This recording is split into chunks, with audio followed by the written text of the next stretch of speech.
جی السلام علیکم ناظرین، بریکنگ نیوز ود اون شرازی کی ایک اور اہم ایپیسوڈ میں آپ کا ہوسٹ سید اون شرازی حاضر خدمت۔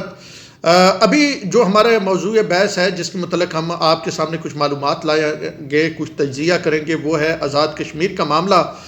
کہ وزیر اعظم پاکستان شہباز شریف منگلا پروجیکٹ پہ پہنچے، جہاں پہ کچھ ایکسٹینشن تھی، کچھ انہوں نے افتتاح وغیرہ کرنا تھا، اور وہاں پہ ایک واقعہ ایسا پیش آیا جس کے بعد اب اس واقعے کے جو مطلب پاکستان میں یہ ہے نا کہ کوئی بھی معاملہ ہو جائے پھر اس کے بچے پیدا ہونا شروع ہو جاتے ہیں نا، تو وہ واقعہ پیچھے رہ جاتا ہے اور بچے جو پیدا ہوتے ہیں وہ زیادہ ہو جاتا ہے معاملہ، اور پھر شاہ سے زیادہ شاہ کی وفادار بیوروکریسی موجود ہوتی ہے، اور وہ معاملات کو ویسے ہی اس نئے تک لے جاتی ہے کہ معاملات جو پہلے دن جو کچھ ہوا ہوتا ہے اور جو 2-3 دنوں بعد جو وہ معاملہ شکل اختیار کر جاتا ہے بالکل ڈفرینٹ، مطلب اس سے جو چیز ادھر گراؤنڈ پہ ہوئی ہوتی ہے اور جو چیز پھر نظر آ رہی ہوتی ہے بالکل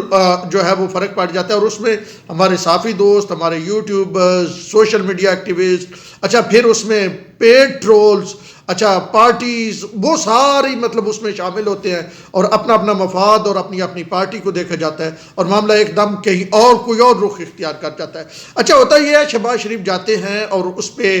جو وزیر اعظم آزاد کشمیر ہیں وہ ان سے کشمیر اور منگلا کا ذکر نہ کرنے پہ جو ہے وہ احتجاج کرتے ہیں، جس پہ شہباز شریف انہیں کہتے ہیں کہ آپ بیٹھ جائیں، بعد میں بات آپ سے کرتے ہیں۔ اب ذرا دونوں طرف کا ورژن میں آپ کو دیتا ہوں، دونوں طرف کے لوگوں سے میری بات ہوئی ہے، حکومتی ذرائع سے بات ہوئی ہے، وزراء سے، وفاقی وزراء سے بات ہوئی ہے، وزیر اعظم آزاد کشمیر کے انتہائی قریبی ذرائع وزراء سے میری بات ہوئی ہے۔ تو سب سے پہلے تو میرے خیال میں پاکستان کے وزیر اعظم جب بھی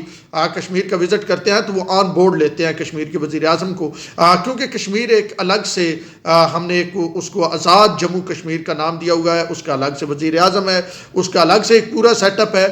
تو میرے خیال میں ہمیشہ سے یہ رہا ہے کہ اس کو ایک رسپیکٹ دی جاتی ہے، اس کو ایک الگ سے اس کا ایک آپ یہ کہ ڈیکرم ہوتا ہے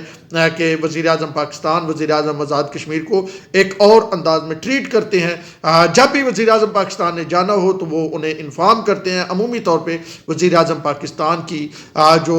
ہوتی ہے تقریب اس میں وزیر اعظم آزاد کشمیر موجود ہوتے ہیں۔ کیوں؟ وجہ یہ ہوتی ہے کہ عمومی طور پہ جس کی مرکز میں حکومت ہوتی ہے اسی کا وزیر اعظم ہوتا ہے۔ یہ پاکستان کی تقریباً تاریخ رہی ہے کہ مرکز میں جو حکومت کرتا ہے اس کا ہی وزیر اعظم، یعنی اسی پارٹی سے ریلیٹڈ وزیر اعظم جو ہوتا ہے وہ ہوتا ہے کشمیر میں۔ یعنی جب پیپلز پارٹی کی تھی تو پیپلز پارٹی، نون لیگ آئی، نون لیگ، پھر تحریک انصاف آ گئی، تحریک انصاف، لیکن کبھی کبھی تھوڑا سا ایک سلسلہ بنتا ہے، جیسے نون لیگ کی حکومت، کیونکہ کشمیر کے انتخابات اور پاکستان کے انتخابات کے ٹائمنگ میں فرق ہے، تو پاکستان میں جو حکومت ہوتی ہے وہ چینج ہو جاتی ہے، دوسری حکومت آ جاتی ہے، تو کشمیر میں وہ ابھی حکومت 1-1.5 سال کنٹینیو کرتی ہے۔ تو جیسے تحریک انصاف کے دور میں نون لیگ کی حکومت تھی تو عمران خان صاحب وہاں جلسے کرتے رہے، اور پہلے جب عمران خان آئے اور عمران خان وہاں پہ جلسے بھی کرتے رہے، ان کو پروٹوکول بھی ملا، اور پھر اس کے بعد انتخابات ہوتے ہیں، اور انتخابات میں پاکستان تحریک انصاف کی حکومت آتی ہے، سب سے پہلے جو نیائی صاحب ہیں وہ بنتے ہیں، اور اس کے بعد پھر تنویر الیاس وزیر اعظم آزاد کشمیر جو ہے وہ مقرر ہوتے ہیں۔ تنویر الیاس صاحب وزیر اعظم آزاد کشمیر بنے، کیسے بنے، کیا ہوا، جو ان پہ الزامات لگائے جاتے ہیں، جنرل فیض حمید کا نام لیا جاتا ہے، پیسوں کا ذکر آتا ہے، اس کو ہم الگ پہ رکھتے ہیں، وہ آج ہمارا موضوع بحث نہیں ہے۔ آج ہمارا موضوع بحث یہ ہے کہ کشمیر کاز کو اس پورے معاملے سے کتنا نقصان پہنچا ہے، اور یہ جو طوفانی اس میں پیالی میں ایک طوفان آیا ہے، اس معاملے سے یہ چیزیں کس طرف جا رہی ہیں اور اس میں غلطی کس کی ہے۔ میرے خیال میں پہلے ہم یہ بات کر لیتے ہیں کہ وزیر اعظم آزاد کشمیر کو ایک تو جب وزیر اعظم پاکستان کو جب وہ آزاد کشمیر گئے ہیں تو سب سے پہلے انہیں آزاد کشمیر کی بات اپنی تقریر میں کرنی چاہیے تھی۔ دوسرا، انہیں منگلا ڈیم پہ اگر بات کر رہے ہیں تو آپ کو پتہ ہے کہ منگلا ڈیم میں لوگوں کے گھر گئے، لوگوں کی قبریں، اپنے جو عزیز و اقارب، سب سے مشکل ہوتا ہے نا، بندہ دولت چھوڑ دیتا ہے، گھر چھوڑ دیتا ہے، لیکن قبروں کے ساتھ انسیت ہوتی ہے۔ آپ کے باپ دادا کی جو قبر ہوتی ہے وہ آپ کی پہچان ہوتی ہے، آپ کا گاؤں آپ کی پہچان ہوتی ہے، لیکن آزاد کشمیر کے لوگوں نے منگلا ڈیم کے لیے یہ ساری قربانی دی۔ پیسہ اس کا کوئی متبادل نہیں ہو سکتا کہ ان لوگوں کو کوئی یہ آرگومنٹ دے کہ جی اس کے مطابق کمپنسیشن بھی ملی تھی، تو کمپنسیشن تعلق کی، یادوں کی، قبروں کی متبادل نہیں ہو سکتی۔ زندہ لوگ تو کمپنسیشن پہ متبادل ہو سکتا ہے، مردوں کی کمپنسیشن متبادل نہیں ہو سکتی، ان کے ساتھ ایک آپ کی محبت ہوتی ہے، ایک اظہار ہوتا ہے۔ تو پہلے تو وزیر اعظم پاکستان کو وزیر اعظم آزاد کشمیر کو اعتماد میں لینا چاہیے تھا. ہمارے ذرائع یہ بتاتے ہیں کہ اور وفاقی حکومت جو اسلام آباد میں بیٹھی ہے پاکستان کی, ان کے ذرائع نے بھی ہمیں کنفرم کیا کہ اس میں وزیر اعظم آزاد کشمیر کو بلایا ہی نہیں گیا تھا, وہ بن بلائے مہمان تھے. اس میں ہم الگ سے آتے ہیں کہ انہیں آنا چاہیے تھا, نہیں آنا چاہیے تھا, لیکن پہلے نقطہ یہ کہ بلانا چاہیے تھا. چاہے حکومت کسی اور کی بھی تھی, یعنی مرکز میں پاکستان مسلم لیگ نون اور اتحادیوں کی ہے اور وہاں پہ تحریک انصاف کیا ہے, تو وزیر اعظم آزاد کشمیر کو اس اہم موقع پہ بلائے جانا چاہیے تھا, انہیں رسپیکٹ دینی چاہیے تھی. اب بات وہاں پہ آتی ہے کہ وزیر اعظم وہاں پہ اصل ایک اور چیز ہے, لوکل باڈیز الیکشن کا دوسرا مرحلہ چل رہا تھا مظفر آباد, اور یہ معاملہ بڑا مطلب نا, آپ کو پتہ ہے جو جنرل الیکشن ہوتے ہیں نا ان میں اتنے سینٹیمنٹس آئی نہیں ہوتے, ایموشنز آئی نہیں ہوتے جنہیں لوکل باڈیز میں ہوتے ہیں, کیونکہ وہ محلے لیول پہ وارڈ لیول پہ جو ہے وہ لڑائی ہوتی ہے, وہ وہاں سے چلتی چلتی پھر ضلع لیول پہ آتی ہے. تو جو مرکزی الیکشن ہوتے ہیں M N As M P As وغیرہ جو اس طرح کے ہوتے ہیں اس میں وہ سینٹیمنٹ نہیں ہوتا. خیر وہاں پہ الیکشن گزرے تو نون لیگ نے یہ سوچا ہوگا کہ جناب ہم ان کو کیوں بلائیں, اگر ہم بلاتے ہیں یہ ہم سولو فلائٹ لیتے ہیں. میرے خیال میں یہاں سے وزیر اعظم پاکستان سے غلطی ہوئی پہلی کہ انہوں نے بلانا تھا, دوسری غلطی ہوئی انہیں نہیں کرنا چاہیے تھا اس کو جو ہے وہ کشمیر کا ذکر کرنا چاہیے تھا, اور نہیں اس سے الگ کرنا چاہیے تھا منگلا ڈیم کے متاثرین کا معاملہ. اچھا اب یہ بات یہاں پہ رکتے ہیں, اب دوسری طرف آتے ہیں. اب وفاق کا کیا موقف ہے؟ وفاق کا موقف یہ ہے کہ جب وزیر اعظم آزاد کشمیر کو نہیں بلایا گیا تھا تو انہیں نہیں آنا چاہیے تھا, پہلی بات. دوسری بات وفاق کا موقف یہ ہے کہ انہیں ان لوگوں کے ساتھ نہیں آنا چاہیے تھا جن کے ہاتھ میں پارٹی کے پرچم تھے, وہ تو ایک پارٹی کو ریپریزنٹ کر رہے ہیں. تیسرا ہے کہ اگر انہیں کسی چیز پہ اعتراض تھا تو وہ اور بڑے چینل ہوتے ہیں ان کے ذریعے انہیں کمیونیکیٹ کرنا چاہیے تھا. چیف سیکرٹری کے آئی اے جے کے ہے وہ لکھ سکتے تھے لیٹر ایک P S O to P M Pakistan, اور ان کو کہتے کہ جناب یہ ہم بڑا ڈسپلیئر شو کرتے ہیں, آپ کو بلانا چاہیے تھا, آپ آئے ہیں تو کشمیر کی ترقی کے لیے, کشمیر کے کاز کے لیے ہماری حکومت کام کر رہی ہے, اور جو ہماری حکومت ہے ریاست کی حکومت ہے اس کو آپ کو آن بورڈ لینا چاہیے تھا. یہ طریقہ ہو سکتا تھا. اب اس کے بعد پھر کیا ہوتا ہے, شاہ سے زیادہ شاہ کے وفادار ہوتے ہیں, سنٹورس کو سیل کر دیا جاتا ہے. سنٹورس کیا ہے؟ سنٹورس جی اسلام آباد میں 3 مطلب نا ٹاور ہیں جن میں شاپنگ مالز ہیں, جن میں فوڈ کورٹس ہیں, جن میں سینما, جن میں رہائش کے فلیٹس ہیں, بڑا مطلب لمبا چوڑا ایک سلسلہ ہے. تو وہ سیل کر دیا جاتا ہے. آل دو کے اس کے حوالے سے سنٹورس کے حوالے سے میں خود سٹوریز کر چکا ہوں. 4 نوٹس جاری ہو چکے ہیں, تیسرے نوٹس کے بعد کارروائی ہوتی ہے. 4 نوٹس جاری ہو چکے ہیں اور اس کے خلاف کارروائی ہونی تھی, لیکن اچھا اس کو اب وہ جو میں کہہ رہا تھا معاملہ کوئی ہوتا ہے لے کے کہیں چلے جاتے ہیں اور تیسرے دن وہ کہیں اور پہنچا ہوا ہوتا ہے. اس کو کیا کیا گیا کہ اس کو راتوں رات کارروائی کی گئی اور لوگوں نے کہا کہ تو جی دیکھیں یہ تو انتقامی کارروائی ہوگی. اب اس میں ٹرولز بھی آ گئے, پارٹیز بھی آ گئی, عمران خان کا ٹویٹ, اسد عمر کا ٹویٹ, وہ ادھر سے جناب عطا طاہر کی پریس کانفرنس, غلام قادر کی, انہوں نے کہہ دیا کہ جی اگر ہمیں کہیں وزیر ہماری لیڈرشپ کے تو ہم انہیں نہ گھسنے دیں, ہماری لیڈرشپ کے ساتھ یہ بدتمیزی کرتے ہیں. اچھا پھر ایک اور کام کیا جاتا ہے کہ وزیر اعظم پاکستان جو ہیں شہباز شریف, ان کا پتلا جلایا جاتا ہے, ان کی تصویر نظر آتش کی جاتی ہے آزاد کشمیر میں, جس کو انڈیا میڈیا بڑا اور رنگ دے کے چلاتا ہے کہ جی کشمیری تو پاکستان سے آزادی چاہتے ہیں. اب کشمیر کا اگر مجموعی طور پہ دیکھیں تو پاکستان میں بہت ساری اہم جگہوں پہ کشمیری موجود ہیں. اگر میں اپنی ثقافتی کمیونٹی کی اسلام آباد کی بات کروں تو اسلام آباد میں جو نیشنل پریس کلب اسلام آباد ہے اس کے نائب, اس کے گورننگ باڈی نائب صدارت ادھر تو چھوڑیں, جنرل سیکرٹری کشمیر سے تعلق ہے. جو راولپنڈی اسلام آباد یونین آف جرنلسٹ ہے اس کے صدر کشمیری ہیں, عابد عباسی صاحب, وہ خلیل راجہ صاحب سیکرٹری ہیں. تو بہرحال ایک وہ نیا تاثر بنانے کی کوشش کی گئی جیسے جی کشمیریوں کے ساتھ بڑا کوئی جو ہے وہ ظلم ہو رہا ہے, پاکستان کر رہا ہے. اچھا پھر اس کے علاوہ کہا جاتا ہے کہ جی کوئی وہ جی ترقیاتی کام نہیں ہوتے کشمیر میں سڑکیں نہیں صحیح ہیں. تو یہ کشمیریوں کو میرے خیال میں یہ سمجھنا چاہیے کہ یہ کام ان کی اپنی حکومت نے کروانے ہیں. یہ سردار فاروق قیدر ہوں یا اس سے پہلے کوئی ہوں, سردار عتیق یا کوئی بھی, یا یہ نیائی صاحب تھے, یا ابھی جو ہیں یہ سنٹورس والے,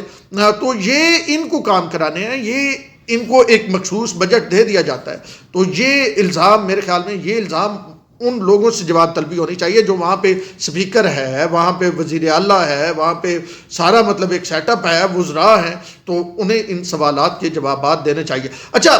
پھر اس پہ ٹویٹ کیا جو ہے ہمارے بڑے اچھے دوست ہیں خالد گردیزی صاحب نے۔ خالد گردیزی صاحب نے اس کو یہ کہا کہ جو کشمیر کے وزیر اعظم ہیں ان کے ساتھ یہ پہلے رویہ نہیں رکھا گیا، اور پہلی بار یہ ان کی پاکستان کے وزیر اعظم کی تصویر جلائی گئی تو چھوٹے لوگ بڑی کرسیوں پہ بیٹھ گئے۔ تو اب مطلب ان کا ٹویٹ آیا، دوسری طرف سے بھی ٹویٹ، تو معاملہ آگے چلنا شروع ہو گیا۔ اچھا، بدر سعید ہمارے ایک دوست ہیں، بڑے اچھے جرنلسٹ ہیں لاہور سے، انہوں نے یہ کہا ہے کہ آپ لوگ یہ کہتے ہیں کہ کشمیر میں کوئی ترقیاتی کام نہیں ہوتا، تو یہ جو وزیر اعظم آزاد کشمیر میں نے سینٹورس بنایا اسلام آباد میں، زیادہ بہتر نہ ہوتا وہ آزاد کشمیر میں بنا لیتے؟ کیا انہیں اعتماد نہیں ہے، وہ انویسٹمنٹ نہیں کرنا چاہتے؟ جب آپ یہ اپنے لوگ جن کو آپ وزیر اعظم کے منصب تک پہنچاتے ہیں، بہرحال میرا تو اس حوالے سے اور تھیوری ہے کہ وہ کیسے پہنچے، بہرحال بدر سعید یہ کہتے ہیں کہ جن کو آپ وزیر اعظم کے منصب تک پہنچاتے ہیں وہ وہاں پہ انویسٹمنٹ کرنے کو تیار نہیں، وہ وہاں پہ انویسٹمنٹ کرتے، بہت سارے روزگار بنتا، وہ اس جگہ کا نام ہوتا، وہاں پہ سڑکیں بنتی، لوگ خریداری کرنے چلتے جاتے۔ تو اگر وہ انویسٹمنٹ نہیں کرے تو پھر آپ کو کسی اور سے گلہ کیا کرنا چاہیے؟ یہ بدر سعید کا اس حوالے سے موقف ہے، مختلف رائے آ رہی ہیں، تو میرے خیال میں اس معاملے کو کشمیر کا سے اوپر نہیں لے جانا چاہیے۔ میں رمضانی صاحب سے میری بات ہو رہی تھی، رمضانی صاحب مجھے یہ کہہ رہے تھے کہ شاہ جی اتنے تو کشمیریوں نے 5 اگست کے بعد احتجاج نہیں کیے تھے، اتنے ٹویٹس نہیں کیے تھے، اتنے سٹیٹس نہیں لگائے تھے آزاد کشمیر والوں نے، اور اتنے مودی کے پتلے نہیں جلائے تھے، یہ تصویریں جنہیں انہوں نے شہباز شریف کی سینٹورس جو ہے وہ بند کرنے پہ لگا دی، یعنی سیل کرنے پہ، جس کے خلاف 4 نوٹس جاری ہو چکے تھے۔ تو میرے خیال میں اب تھوڑا سا کشمیر کا ریاستی پالیسی، پاکستان کشمیر کا تعلق، شاہ راگ والا وہ، اور بزنس کو الگ سے رکھنا چاہیے اگر سینٹورس میں، اگر نہیں یقینی طور پہ، کیونکہ میں ان کا جو ہے وہ آئی وٹنس ہوں، سینٹورس میں کچھ غیر قانونی وہ نقشے میں تبدیلیاں کی گئی، فلیٹس زیادہ بنائے گئے اور چیزیں ہیں، تو ان کا جواب تنویر الیاس صاحب کو دینا چاہیے، جیسے صفا گولڈ مال سیل کیا گیا تھا اور وہی سارا کچھ سی ڈی اے نے کیا تھا۔ لیکن اب جو سی ڈی اے نے 2-3 دن بعد کارروائی کرنی تھی، وہ انہوں نے اسی رات کر کے یا سے زیادہ شاہ کے وفادار بن کے اس معاملے کو بھی مطلب اس معاملے پہ بھی سوال کھڑے کرتی ہے نا، اس معاملے کو بھی متنازع بنا دیا، کنٹروورشل کر دیا، جو ایک ٹرو قانونی کارروائی تھی۔ اور موقع مل گیا تنویر الیاس صاحب کو بھی یہ کہنے کا کہ جی دیکھیں، کیونکہ وہاں پہ بات ہوئی تھی، تلق کلامی ہوئی تھی، اور یہاں یہ ہو گیا۔ تو یہ مجموعی طور پہ ایک کہانی تھی، میرے خیال میں غلطیاں دونوں طرف سے ہوئی ہیں، اور پاکستان بڑا بھائی ہے، پاکستان کی قیادت کو آگے بڑھ کے کشمیر کو ہمیشہ پاکستان نے جیسے آن پرائرٹی رکھا ہے۔ میں آج بتا رہا تھا، کچھ کشمیری جرنلسٹوں سے میری بات ہو رہی تھی، میں انہیں بتا رہا تھا کہ تقریباً 15 سال سے فارن آفس میں کور کر رہا ہوں، اور 15 سال میں کوئی ایک بھی فارن آفس کی ویکلی بریفنگ ہوتی ہے نا، ہر جمعرات کو ہوتی ہے، پھر اب جمعے کو ہونا شروع ہوگی، ڈیٹ چینج ہو جاتی ہے لیکن ویک میں ایک دن ہوتی ہے۔ تو 15 سالوں میں میں نے ایک بھی جو میں نے اٹینڈ کی، مطلب کچھ ہوتا ہے نا کبھی آپ بعض اوقات نہیں بھی اٹینڈ کر سکتے، مطلب آپ اگر ہفتے میں 4 بریفنگ ہے، ہفتے میں 1 ہے، مہینے میں 4 ہیں، تو اس طرح سال میں 48 ہو گئی، تو آپ یہ ہوتا ہے 2-4 بریفنگ آپ کی رہ بھی جاتی۔ لیکن ان کا بھی جو ٹرانسکرپٹ میں نے پڑھا، اس میں ٹرانسکرپٹ جو اوپننگ سٹیٹمنٹ ہوتی ہے، جو ترجمان آ کے ویکلی پورا راؤنڈ اپ دیتے ہیں کہ سفارتی سطح پہ کیا ہوا، پھر سوال جواب کا سیشن ہوتا ہے، اس میں کشمیر ہر ایک اوپننگ سٹیٹمنٹ میں پچھلے آپ یہ کہیں کہ 15 سال میں ہر اوپننگ سٹیٹمنٹ میں کشمیر بنیادی طور پہ، اور بڑا جناب آپ کہیں کہ واضح انداز میں کشمیر پہ بات ہوتی ہے، اور اوپننگ سٹیٹمنٹ میں ترجمان کوئی بھی ہو، یہ ایک ریاستی اور سرکاری اور پاکستان کی پالیسی ہے۔ اور اس بار جب پہلی بریفنگ دی ممتاز زہرا بلوچ جو نئی ترجمان دفتر خارجہ مقرر ہوئی، تو ان آخری ورق پہ وہ کشمیر مطلب وہ پورا انہوں نے کشمیر کا لکھا ہوا، تو انہوں نے نہیں پڑھا۔ تیسرے سوال پہ جب وہ تھوڑا مینشن کیا گیا، انہوں نے کہا جی میں اپنی غلطی تسلیم کرتی ہوں، میں وہ ورک رہ گیا تھا، پہلے میں وہ ورک پڑھوں گی پھر آگے، تو وہ انہوں نے پھر اس کو خصوصی طور پہ اس ورک کو پڑھا جس پہ کشمیر کا ذکر تھا۔ تو کشمیر پاکستان کے لیے ہمیشہ ٹاپ پرائرٹی رہا ہے۔ تو میرے خیال میں اب چیزوں کو تھوڑا نارملائز کرنا چاہیے، اس کو اس حد تک نہیں لے جانا چاہیے، اور کشمیر پاکستان دونوں ایک دوسرے کے لیے بڑے ضروری ہیں، اور ہمارا دشمن جو بھارت ہے وہ طاق لگائے بیٹھا ہے۔ اگر ہم آپس میں اس طرح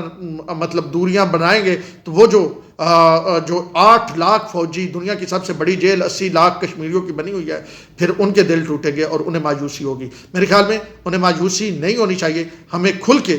جس طرح پہلے ان کی بات وکالت کر رہے ہیں اسی طرح کرنی چاہیے، لیکن اس کے لیے ہمیں گھر سے مضبوط ہونا اور گھر کی لڑائی کو ختم کرنا ضروری ہوگا۔ اب تک کے لیے اتنا ہی، اور شیرازی کو دیجیے اجازت، اللہ نے۔